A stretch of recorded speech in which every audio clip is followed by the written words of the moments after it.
41. Dice así el Evangelio para esta ocasión. Y los judíos que habían creído en él, Jesús les dijo: si se mantienen fieles a mi palabra, serán realmente mis discípulos míos. Conocerán la verdad y la verdad os los hará libres. Le contestaron: somos descendientes de Abraham y nunca hemos sido esclavos de nadie. ¿Por qué dices que seremos libres? Jesús le contestó: les aseguro que quien peca es esclavo, y el esclavo no permanece siempre en la casa, mientras que el Hijo permanece para siempre. Por tanto, si el Hijo les da la libertad, serán realmente libres. Yo sé que ustedes son descendientes de Abraham, pero tratan de matarme porque no aceptan mi palabra.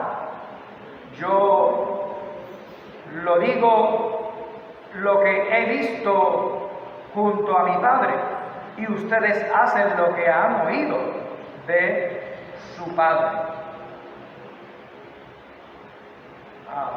Me pasé un poquito, pero hasta ahí el Evangelio para esta ocasión.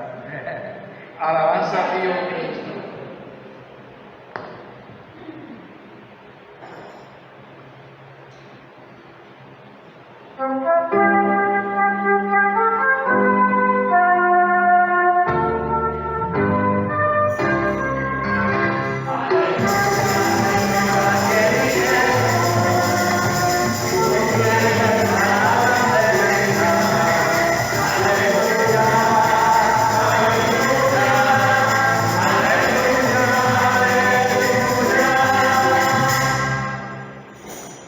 Gracias y paz de Dios y de Jesucristo nuestro Señor y nuestro Salvador.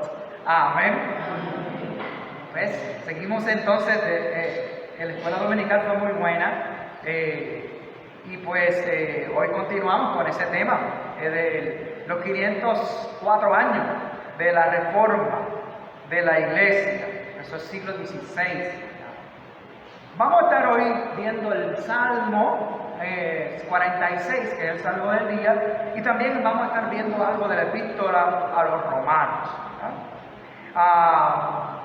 Las dos son múltiples, son textos que de múltiples otras formas para reafirmar la fe, o muchos otros escritos en la misma Biblia para afirmar la fe en la presencia de Dios. La reforma nos reenfoca a que todavía hoy, ayer y hoy, ¿verdad?, la fe en Dios, quien se hace presente, se revela, se manifiesta principalmente en su gracia y su amor. Y nosotros pues también decimos en Cristo Jesús. Esa gracia y ese amor se manifiestan en Cristo Jesús. Dios ha sido nuestro refugio de generación en generación, aún en tiempos de crisis y de tribulación. Y hoy que estamos en tiempos de crisis, y para muchos tribulaciones también, o angustias también, pues esta palabra nos reenfoca entonces en esa presencia de Dios, ese Dios que se acuerda de nosotros y que es nuestro refugio de generación en generación, como el Salmo 46 nos habla de Dios como nuestro amparo, otra palabra para decir refugio y fortaleza. Con nosotros está Dios en medio de su pueblo aquí reunido, a Él sea la gloria. Y en medio de nuestras distintas situaciones de crisis, también está con nosotros Dios. La iglesia celebra pues que la reforma enfoque esa gracia de la fe que nos trae esperanza, de la esperanza de la redención, que por un lado nos reconcilia con Dios y también nos ha de reconciliar con nuestro prójimo, con nosotros mismos, con nuestro prójimo y con nuestra creación. Y si hablamos de hoy en día, que se habla de la plenitud del ser humano, pues diríamos que Dios, ¿verdad?, nos libera en su gracia y en su amor de todas las maneras, de la manera de nuestra forma, podríamos decir, psicológica, como se habla hoy día, de la forma también sociológica, nuestras relaciones de los unos con los otros, ¿verdad? Y de la forma espiritual. Y sabemos que también Jesús se la pasa obrando milagros, ¿verdad? Y algunos de ellos son restauración física. También hay restauración psicológica y social y espiritual, ¿verdad? Así que la plenitud de Dios la vemos por todos lados. Él se acuerda de nosotros, Él viene a nosotros. Sabemos que en el caso de la situación de la liberación física o física biológica, podríamos decir, sabemos que en algún momento vamos a pasar de este mundo, ¿verdad? Vamos a morir, vamos a decirlo así. Aún allí todavía está el enfoque de esa fe, de esa presencia de Dios. Como siempre hemos dicho en ese Salmo 23, lo repetimos constantemente. Cuando ande en valle de sombra y de muerte, no temeré mal alguno. Porque ¿qué es lo que dice? Porque tú estarás conmigo. Presencia de Dios. Presencia de Dios. Aún en medio de ese valle de sombra y de muerte. Pues Martín Lutero en el siglo XVI no estaba precisamente en un valle de sombra y de muerte, pero sí estaba buscando de ese auxilio, de ese ágil, pronto, otra palabra para decir pronto es ágil auxilio, ¿verdad? De parte de Dios, ¿verdad? O por medio de sus vulnerabilidades, de su angustia y de sus aflicciones. ¿Y cuáles eran ellas, verdad? El Lutero se esforzaba por practicar esas piedades y esas penitencias, esos ayunos que se practicaban y que todavía hoy nosotros tenemos un orden breve penitencial, ¿verdad? Entonces, pues, pero él hacía todo este tipo de prácticas, incluso en aquella ocasión, en aquellos tiempos, y todavía hoy en algunos círculos, se hacía una autoflagelación, o sea, se castigaba a él mismo, ¿verdad? Intentando aplacar la ira de un Dios que se veía como justiciero, ¿verdad? A Dios se pintaba de esa manera, se proclamaba a Dios de esa manera, un Dios lleno de ira y que te está velando como un policía de eso, ¿verdad? Que le gusta agarrar a la gente cuando está mal, o un juez implacable de eso, que se dicta la sentencia y de las más fuertes, ¿verdad? Pues así la gente, imagínate, si Dios es así, ¿cómo estará la gente todo el tiempo? Nervioso. Pues me va a coger en cualquier momento y me aplica su ira, ¿verdad? En ese sentido. Así que, pues, era un Dios de ira, severo, pronto, pero para juicio y castigo, y no pronto, como decíamos acá, ¿verdad? Como nuestro refugio y nuestra fortaleza. ¿Ves? O sea que había algo que no estaba bien en cuanto a cómo se presentaba a Dios, ¿verdad?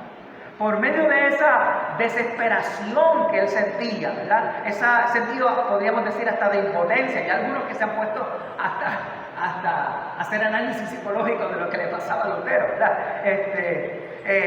Pero ciertamente debía lo que él mismo decía, affectum. Yo no sé si lo digo bien en la palabra, pero es un tipo de angustia, aflicción, lo que sentía, ¿verdad? Más bien espiritual, ¿verdad? Y entonces, pues, viene a su encuentro, ¿verdad? Esta lectura de la carta a los romanos, específicamente el 1:19, cuando viene Dios, se presenta Dios en la palabra. Ahorita el pastor nos estaba hablando muy prácticamente que la iglesia necesita, si necesita reforma en estos días, es volver otra vez a ese espíritu, a ese estudio, a esa proclamación de la palabra de Dios, ¿verdad? Y del Evangelio en Cristo Jesús. Entonces, como leyendo en esa carta a los romanos encuentra esa palabra que le libera, al decir, porque el Evangelio de la justicia de Dios se revela por la fe, para fe, como está escrito, mas el justo por la fe vivirá. Y es así como el Lutero encuentra, ¿verdad?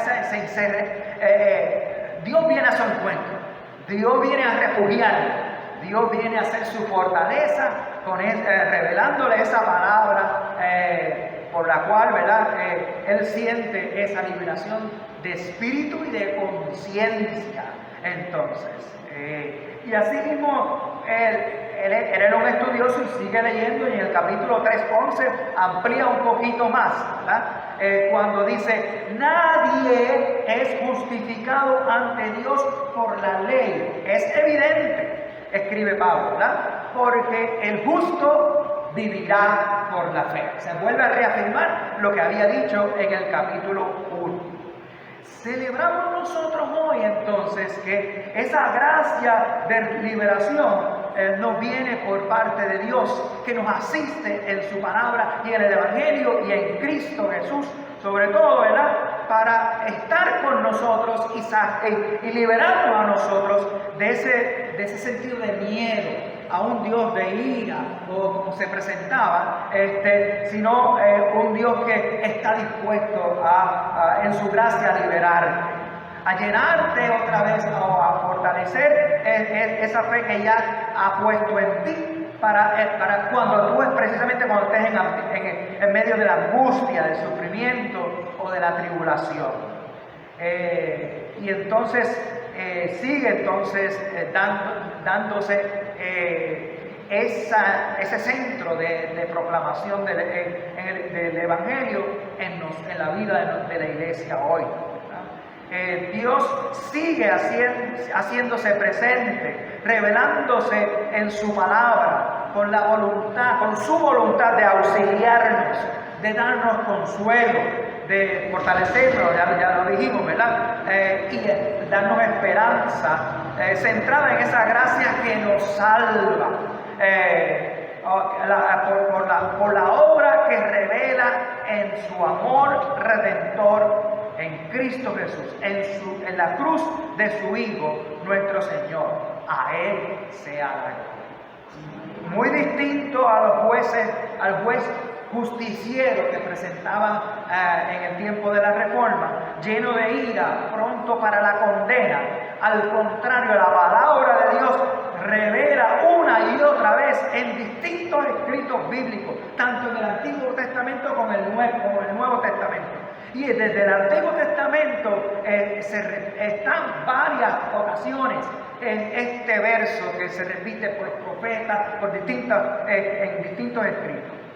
Dios es lento para la ira y grande en misericordia.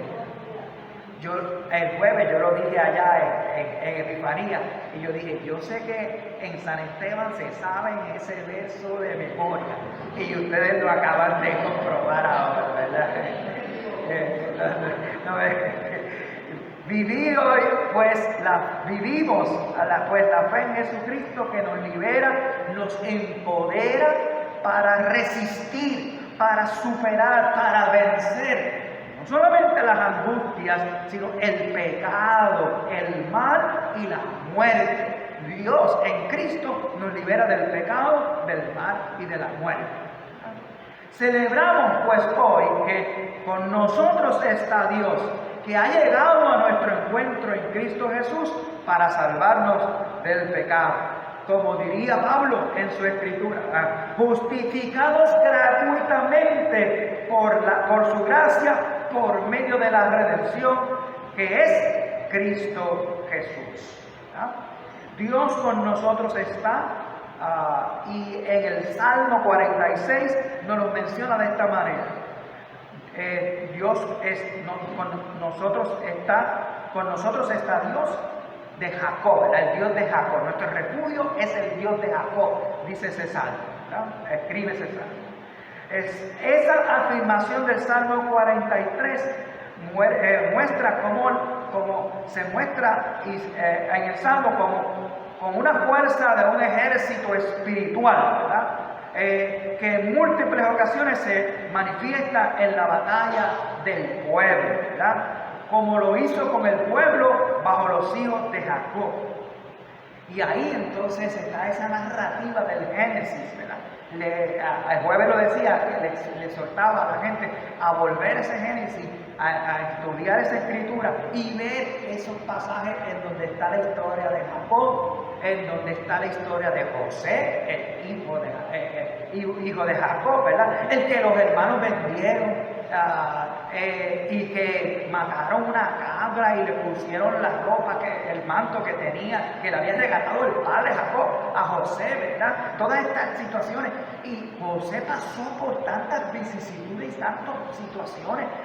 Cuando fue vendido como un esclavo, se lo llevaron a Egipto, allá tuvo una prosperidad de momento y luego la esposa de Potifar, que lo había puesto en un puesto de confianza, se enamoró de él y trató de que él hiciera algo con ella, ¿verdad? Lo invitó un montón de veces hasta que él no accedió, y entonces pues todo lo que pasó, ¿verdad? Cuando ella lo acusa, cuando él no había hecho nada y él llega a la cárcel. O sea, otra vez momentos de aflicción, pero uno puede leer, léanlo por favor, para que usted vea que uno puede leer que en cada uno de esos situaciones tan difíciles que él vivió, esa crisis de vida, de estar encerrado en cárcel por mucho tiempo, ¿verdad? Y cómo él no claudicó esa fe y Dios estaba con él en cada momento y hubo varias instancias en las cuales se manifestó Dios para que él pudiera interpretar sueños y a través de esa interpretación de sueños Dios, vuelve a ser liberado, ¿verdad? Entonces uno ve eso con él, pero también lo puede ver con la familia de Jacob completa, que en un momento dado, ahí está también esto escrito, léanlo por favor, no se acuerden, no se olviden, esta semana traten de buscarlo. Vean cómo hubo una sequía grande, ¿verdad? 7 años, y hubo una gran hambruna, y Jacob y los hijos de Jacob, pues Jacob tuvo que mandar a los hijos para Egipto, donde ya entonces José ya era gobernador entonces, ¿cómo uno dice, dentro de los momentos de crisis, en ese caso de hambruna, de riesgo de muerte, ¿verdad? Para Jacob y para todas sus tribus, ¿verdad? Toda su familia, ¿verdad? Pues llegan ellos allá y ya Dios se ha encargado de poner a aquel que ellos habían perdido, los hermanos, a estar allí, y él fue que los salvó estando allí. Entonces, uno no ve a Dios en las circunstancias que le pasan a uno. ¿Cuánto no nos ha pasado eso? Dios, pero mira, me han dejado solo. Uno se siente a veces así, ¿verdad? Uno se puede sentir así. Hay gente que hasta pelea con Dios. En la misma escritura vemos a veces a los profetas que tienen una pelea con Dios, o si no es un lamento, es una queja, ¿verdad? Para con Dios, ¿verdad? Y sé que nosotros así, somos así, ¿verdad? En ese sentido. Y a veces creemos que Dios está distante, pero uno leyendo textos como ese, uno se da cuenta, no, Dios está con nosotros. Dios no está lejos. Nosotros somos los que a veces nos alejamos de Dios, ¿verdad? En medio de nuestras circunstancias, ¿verdad? Que mucho necesitamos eso hoy, que hay tantas circunstancias difíciles, ¿verdad? En la vida de uno, ¿verdad? Especialmente las pérdidas, o especialmente los duelos que nos hacen también tambalear, ¿verdad? Estamos en una tribulación en ese momento, ¿verdad? Cuando se nos va ese ser querido y a veces le reclamamos a Dios, ¿por qué me lo quitaste? Hay gente que lo hace, ¿verdad? En ese sentido, y es algo que ya se ha probado que es una reacción psicológica natural de nosotros, ¿verdad? Pero ¿cómo podemos? Qué bueno que tenemos esa gracia de la palabra de Dios, que nos recuerda, entonces nos reenfoca y nos ayuda entonces a consolar, a ver las cosas con serenidad, con templanza, y observar que Dios no me ha abandonado, Dios está conmigo, Dios me sigue hablando a través de su palabra y en su Hijo Cristo Jesús, que ha prometido que estará con nosotros todos los días hasta el fin del mundo. La reforma nos reenfoca a esa presencia, a ese carácter de amparo, de auxilio, que es la gracia también, por otro lado, que nos mantiene en esa fe. Porque pues que Dios nos ofrece esa protección y esos cuidados. Así que en medio de las estrecheces económicas que estamos viviendo desde hace muchos años acá en Puerto Rico, ¿verdad?, afectando quizás a algunos más que otros, ¿verdad?, pero ahora en estos últimos años se ha afectado toda la población, ¿verdad? La destrucción de los huracanes, los terremotos que hemos tanto hablado, ¿verdad?, las destrucciones de las casas, los edificios, las infraestructuras, que todavía en muchos lugares, quizás a nosotros acá en la zona metropolitana no veamos tanto, pero si uno se tira, es más, y en la zona metropolitana hay lugares todavía que están todavía sin reconstruir, casas sin reconstruir todavía, ¿verdad? Y vemos cómo hemos tenido, ¿verdad?, esos años en los cuales hemos experimentado también angustias, duelos, pérdidas en la pandemia, ¿verdad? Esto como que dice, wow, si estábamos mal, la pandemia vino como que a una fuerza, ¿verdad?, que nos impacta realmente, nos tambalea, ¿verdad?, en ese sentido, especialmente los que han tenido familiares que han muerto, ¿verdad?, en estas circunstancias, y todas las otras circunstancias de uno tener que vivir con ese susto, salgo, no salgo, ay, mira que la mascarilla, y todas estas cosas, ¿verdad?, que nos llenamos, ¿verdad?, de todas estas circunstancias. Entonces, pues, ¿cómo esta escritura, cómo esta celebración nos ayuda a reenfocarnos, ¿verdad?, a que Dios nos va a ayudar a manejar todas esas disrupciones, todos esos disloques que a veces tenemos, inestabilidades físico-psicológicas y sociales y también espirituales, ¿verdad? Nuevamente esa palabra del Salmo, pues, nos debe servir de aliento de fe y de esperanza al decir, aunque se traspasen, como dice el Salmo, aunque se traspasen los montes al corazón de la mar, ¿verdad?, Dios es nuestro amparo y fortaleza. Aunque la tierra tiemble, tenemos que confiar, ¿verdad?, que Dios está con nosotros. Dios es nuestro amparo y fortaleza, auxilio en la tribulación. Braman las naciones, los reinos titubearon, la tierra tiembla, pero Dios, que dice, está con nosotros. 3 ocasiones en el Salmo aparece esa palabra. Dios es nuestro refugio, el Dios de las huestes está con nosotros. Nuestro refugio es el Dios de Jacob, ¿verdad? Ese es el verso que se escoge también como antífona. Tiene poder para poner fin a las guerras, romper el arco, destrozar la lanza. Y termino, ¿verdad?, hablando un poco de la iglesia como tal, porque también vemos como todas estas cosas que nos han ido aconteciendo, pues nos han afectado a nosotros como iglesia. Y ya veníamos con una situación crítica en muchas ocasiones. Hay congregaciones como nosotros, ya se sabe, ¿verdad? Río Piedras realmente cerró ya no se reúne una congregación en Río Piedras. Ahora la OIPA tiene ya planes y el área de metropolitana está trabajando para darle seguimiento y ver, hacer los estudios de viabilidad para dar seguimiento a lo que se puede hacer. Se va a hacer algo diferente porque, por ejemplo, Río Piedra en los fines de semana parece como un ghost town, porque y el tiempo en que no hay clases, más todavía, ¿verdad? Entonces, pues, ¿cómo entonces recuperar y hacer algo durante la semana? Y si hay un servicio que se haga durante la semana, y si hay una población a que atender, pues hay ya planificación para tener trabajadores sociales que den servicio allí a la comunidad. Bueno, muchas otras, no nos da el tiempo, ¿verdad?, para explicar todo, pero ya hay un plan que se está preparando, ¿verdad? Y hay que probar y hay que hacer los estudios para ver si es viable, ¿verdad?, todas estas cosas, ¿verdad? Pero entonces uno dice, no nos quedamos con simplemente, claro que nos duele que una iglesia se cierre, ¿verdad?